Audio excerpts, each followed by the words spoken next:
एकबार हरि हरि बोल। प्रणाम भक्त बंधु, आपण मान पद पंकज अनंत कोटि भक्तिभुक्त भूमिष्ठ प्रणाम ज्ञापन कर आरंभ करने जाऊँ आज भागवत कथा आलोचना आज आध्यात्मिक भिडियो। भक्त बंधु, आज भिडियोटी अतीव महत्वपूर्ण, अतीव चमत्कार पद एवं अतीव आश्चर्यप्रद मध्य। तेबे कहीं आश्चर्य शब्दटी मुझे आज लगेली ता आपण आउ किछि समय पर जानिबा को पाइबे। तेबे आपण को कहि रखुछि आज वीडियो को केबे भी स्किप करिवे नाही। अद्भुतपूर्व ज्ञान आज मु आपण को दबा को जाउछि, तेणु आज वीडियो को केबे भी स्किप करिवे नाही। वीडियो को जदि भल लगिला वीडियो को शेयर कर देबे, लाइक कर देबे एवं शेष कमेंट बॉक्स को जाई ओम नमो भगवते वासुदेव लिखा केबे भी भूलिबे नाही। जो नुआ भक्त बंधु माने चैनल को नुआ कर आसुचंती, वीडियो देखुं किंतु सब्सक्राइब करूना, ये सब्सक्राइब करने द्वारा आपण हाथ टंकाटे भी जाऊना, किंतु ये सब्सक्राइब करने द्वारा आमको अपूर्व उत्साह मिलूँ। एमती अपूर्व अपूर्व आध्यात्मिक वीडियो आपण मान पाखे पहुँचापी प्रस्तुत करने। तेरे भक्त बंधु वीडियो देखि सारापर जमी गोटे सब्सक्राइब कर दिंतु एवं बेल आइकन को दबाई दे ऑल नोटिफिकेशन को एक्टिव रखु, जहाँफल मोर प्रति वीडियो अपलोड होगा मात्र प्रथम नोटिफिकेशन आपण मान पाखे पहुँची। तेबे भक्त बंधु आउ डेरी न करी आसंतु भगवान वासुदेव पद पंकज अनंत कोटि भक्तिभुक्त प्रणाम विदर्पण करी आज आम आरंभ करी आज भागवत कथा आलोचना आज आध्यात्मिक भिडियो। ओम नमः भगवते वासुदेवाय बोल आनंदे कबार हरि हरि बोल। प्रणाम भक्त बंधु, हाजिर हो पुणी आपण मान सामने अधम आपण मान दासन दास अधम सुरेंद्रनाथ माझी। भक्त बंधु, जो आश्चर्यप्रद कथाटी आध्यात्मिक पुणी आश्चर्यप्रद पुणी ये कथार भावगर्भक केते एवं आध्यात्मिकता केते दिव्यता केते से कथा आज विचार करिबा। गरुड़ पुराण आधार रे गरुड़ पचारुछंती नारायण को, नारायण कहउछंती केउ कथा। कथाटी हेउछि आज्ञा आमे समाज रे साधारणतः आमे जानिचे से जेकोसी धर्म होना कहीं विश्व ब्रह्मांड पृथ्वी पृष्ठ रे जेते सबु धर्म अच्छी सबु धर्म भितर कौन करा जाए, लोक मरीगले केउ धर्म रे पोड़ा जाए, केउ धर्म रे पोती दिया जाए, आउ केउटी जल समाधि करा जाए। जल समाधि केउ मानु करा जाए ना जो माने साधु संत विवेकी से मान को जल समाधि करा जाए। मला परे जल रे पकिया दिया जाए। भलभर तीर्थ स्थान देखिकी से नदी जल रे से मानकर शव को पकिया जाए बा जल समाधि दिया जाए। किंतु मु आपन को कहबी आज कहवा को जाउची केउ शव को पोड़ा जाए नहीं कि पोता जाए नहीं। से साधु नुहंती कि संत नुहंती, तेबे सीए किए से कथा विषय मध्य आलोचना करिबा एवं तांकु काहेकि मला परे पोड़ा जाए नहीं कि पोता जाए नहीं से विषय मध्य पुंखानुपुंख भाव आलोचना आज गरुड़ पुराण आधार रे आज नारायण को श्रीमुखरु शुणिबा। गरुड़ पचारुछंती आज्ञा आज नारायण कहउछंती हे नारायण मते यही कथार आज्ञा टिके संदेह आसुछि। नारायण पचारुछंती केउ कथारे ना आज्ञा जदि गोटे स्त्री गर्भवास अच्छी से आज्ञा मरी गला एवं शिशुटीए जितेबले मातृ गर्भरे अच्छी से जन्म होला बेले आज्ञा मरीगला किंबा माँ पेटरू से मरी जाइची मला छुआटा आज्ञा जन्म होला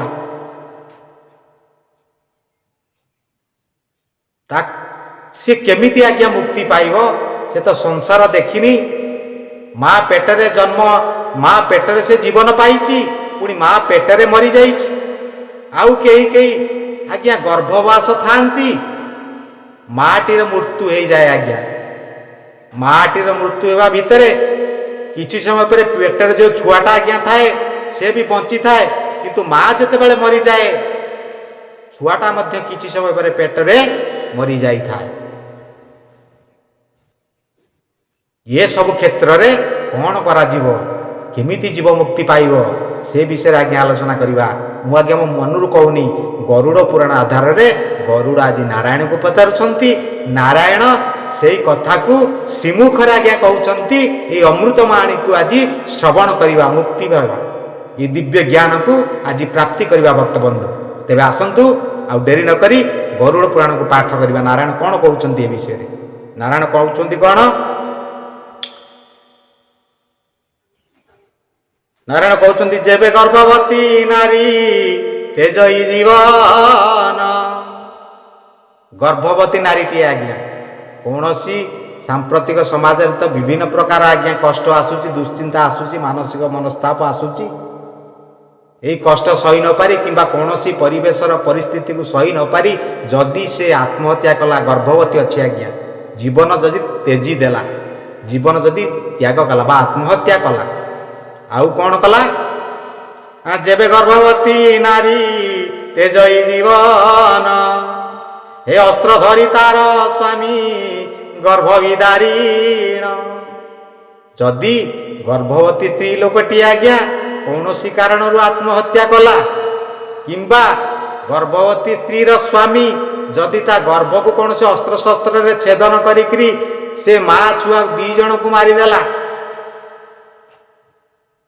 एवं आउ कौन से शिशुटा मरीगला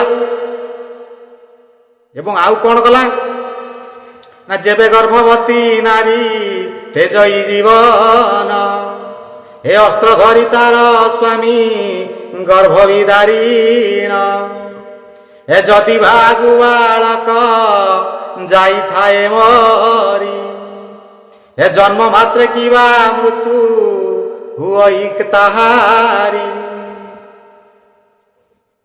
एमिति स्थल रे आमे कौन करिबा जन्म हेबा पूर्वरु जो शिशुटी आज्ञा गर्भ भितरे मरीगला गर्भ भितरे आज्ञा जीवन भगवान ताकू देले किंतु से जन्म होइकरी दे दुनियार आलोक देखि पारलानी से गर्भरे पुणी मरीगला किंबा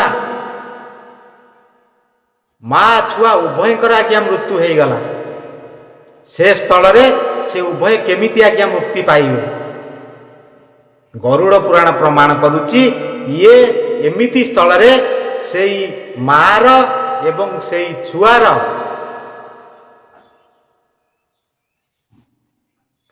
कौन करा जीवो माँ कथा तो ये नारायण कहना छुआर कथा को केवल कहउचंती जे से छुआर से छुआ को आज्ञा पोता जीवनी कि पोड़ा जीवनी मन रखिंतु ये भावगर्भक कथाटी अति अमूल्य कथाटी आज्ञा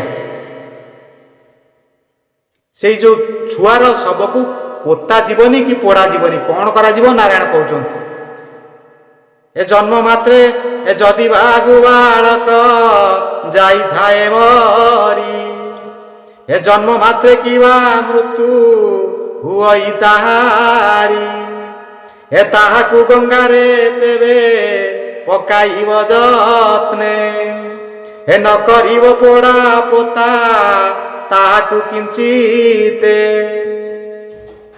से जो छोटिया छुआटा जे मार गर्भरे जीवन पाइतिला एवं जन्म हवा पूर्वरु मार गर्भरे मरीगला अनेक केस अच्छी आज्ञा सीजरिंग केस एमती अनेक केस होची मेडिकल रे जे मला छुआ सीजरिंग हेकरी बाहरुछि सेपरी स्थल रे सेई छुआटार कथा एटी आलोचनार शीर्षक से छुआटा कौन करा जीवो गरुड़ पुराण अनुसार नारायण कहउचंती से छुआर सबको पोता जीवनी कि पोड़ा जीवनी ताकू कौन करा जीवो ना ताकू नेकरी गंगा जल रे आज्ञा भसई दिया जीवो भसईले से मुक्ति पाई जीवो एवं जन्म परे मनकर जन्म हो का छुआटा आज्ञा मरीगला ताकू कौन करा जीवो ताकू मध्य ताहा ही करा जीवो जे मातृगर्भरु जन्म हो का माने 27 मास पूर्वरु ताको 27 मास हेई नथिबो 27 मास हेला परे अन्य कार्यपंथा ग्रहण करा जीवो भगवान नारायण कहउचंती जेतु जेउ छुआर बयस 27 मास होई नथिबो सेमिति छुआ जदि मृत्युवरण करे ताहाले ସେ ଛୁଆର ଶବକୁ ପୋଡ଼ା ଯିବନି କି ପୋତା ଯିବନି, ତାକୁ ଗଙ୍ଗା ଜଳରେ ଭସେଇଲେ ତାର ଆତ୍ମା ସଦ୍ଗତି ହେବ।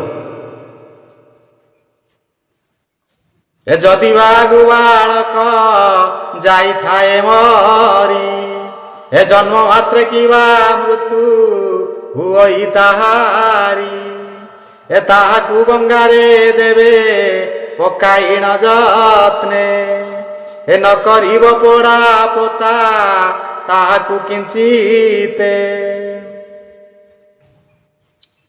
ଏ 27 ମାସୁ ଯଦି ଅଧିକ ବୟସ, ଏ ଯାହାରଟି ହୋଇଥିବ ଦହିବ ଅବଶ୍ୟ।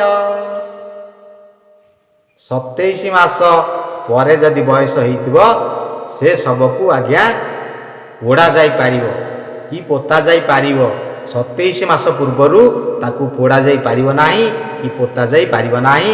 ଏମିତି ଶବକୁ ଗଙ୍ଗା ଜଳରେ ଭସେଇଲେ ତାର ଆତ୍ମା ମୁକ୍ତି ପାଇବ ବା ସଦ୍ଗତି ଲାଭ କରିବ ବୋଲି ଗରୁଡ଼ ପୁରାଣ ଅନୁସାରେ ଯେଉଁ ପ୍ରଶ୍ନ ଆଜି ଗରୁଡ଼ ନାରାୟଣଙ୍କୁ ପଚାରିଥିଲେ, ସେ ନାରାୟଣ ଆଜି ଗରୁଡ଼ଙ୍କର ସମସ୍ତ ପ୍ରଶ୍ନର ବା ସମସ୍ତ ସନ୍ଦେହର ଛେଦନ କରିଛନ୍ତି। ଶ୍ରୀମୁଖରେ ଏହି ଉତ୍ତର ଦେଇକରି ଆଜି ଗରୁଡ଼ଙ୍କର ସମସ୍ତ ସନ୍ଦେହର ପ୍ରଶ୍ନକୁ ବା ସନ୍ଦେହର ମୀମାଂସା କରିଛନ୍ତି ଆଜି ନାରାୟଣ। ତେବେ ଭକ୍ତବନ୍ଧୁ, ଆଜି ତ ସମୟ ହେଇଗଲାଣି, ପୁଣି ଏକ ଆଧ୍ୟାତ୍ମିକ ଭିଡ଼ିଓ ଆପଣମାନଙ୍କ ସାମ୍ନାରେ ରଖିବି ଆଗାମୀ ଭାଗରେ। ସେତେବେଳେ ପର୍ଯ୍ୟନ୍ତ ଏ ଅଧମ ସୁରେନ୍ଦ୍ରନାଥ ମାଝୀକୁ ଯାହା ଯାହା ଦୋଷ ଥିବା ଆପଣମାନେ ନିଜ ନିଜ ଗୁଣରେ କ୍ଷମା ପ୍ରଦାନ କରିବେ ଏବଂ ଆସନ୍ତୁ ସମସ୍ତେ ଏକତ୍ରିତ ହୋଇ ଯୋଡ଼ ହସ୍ତରେ ଭକ୍ତିପୂତ ଚିତ୍ତରେ ଭଗବାନ ବାସୁଦେବଙ୍କ ପଦ ପଙ୍କଜରେ ଅନନ୍ତ କୋଟି ଭକ୍ତିଭୁକ୍ତ ପ୍ରଣାମ ନୈବେଦ୍ୟ ଅର୍ପଣ କରି ଆଜି ଏଇଠାରେ ସାଙ୍ଗ କରିବା ଆଜିର ଭାଗବତ କଥା ଆଲୋଚନା ବା ଆଜିର ଆଧ୍ୟାତ୍ମିକ ଭିଡ଼ିଓ। ଓମ୍ ନମଃ ଭଗବତେ ବାସୁଦେବାୟ। ବୋଲ ଆନନ୍ଦେ କାର ହରି ହରି।